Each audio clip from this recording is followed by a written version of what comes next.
We've been using fair trade coffee in our coffee flavors, and fair trade products allow farmers to be paid a fair price for their product.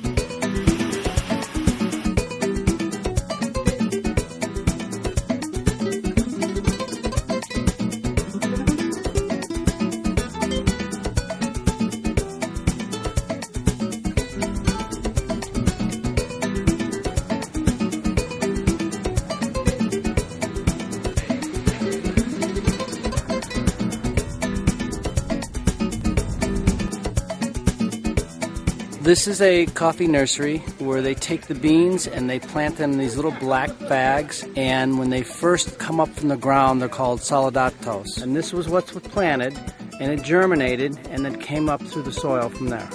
And they'll take the strongest of the beans and they'll use that to grow the new coffee plant.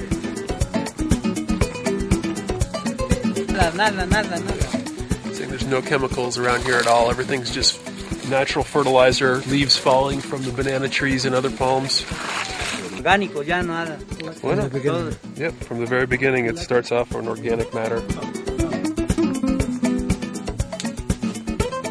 This is very unique that they have this terracing system here. Usually in farms it's really just a straight slope. So it's much easier for the workers to pick the coffee when it's terraced. It's much more accessible. And he was saying it helps with the growth of the shade and the coffee that's underneath the shade.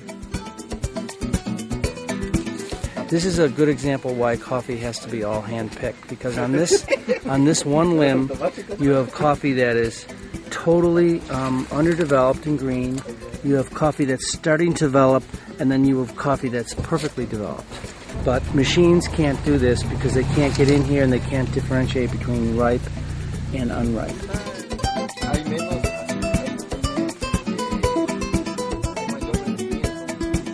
So it's a very, very powerful and measurable difference that fair trade is making in the lives of over 1 million farmers worldwide. They're putting food on the table. They're keeping their kids in school. They're dramatically improving their living standards.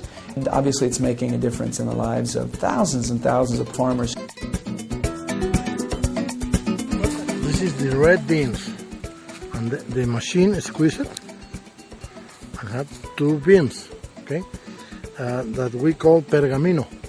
Then the peel of this take out and came the green coffee, that is the coffee that they export to you.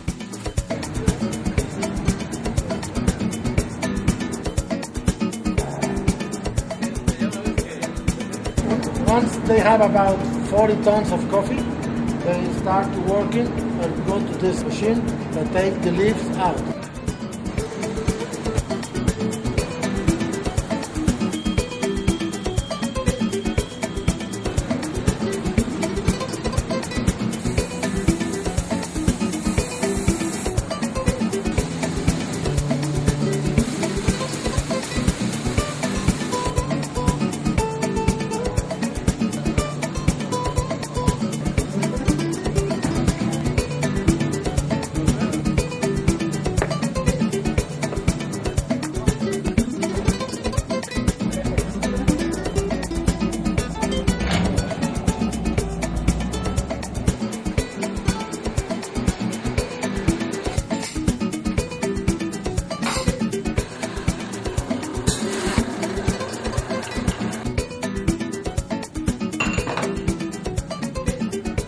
So what we're doing, Rob, is it's called the direct infusion method, and we're going to be tasting the coffee. So right now the coffee is directly infusing with the grounds, and some of the grounds have floated to the surface, and what we're going to do is we're going to break the surface, and it's called breaking the crust, and we're going to smell the gases that are released. The gases can tell us an indication of how good the coffee is going to be.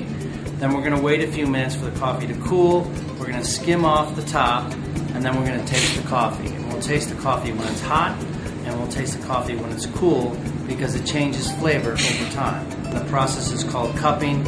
It's done universally everywhere in the world where they grow coffee as their way of first trying the coffee to see what it's going to taste like. It's personally gratifying to me that the company is using fair trade ingredients in the ice cream.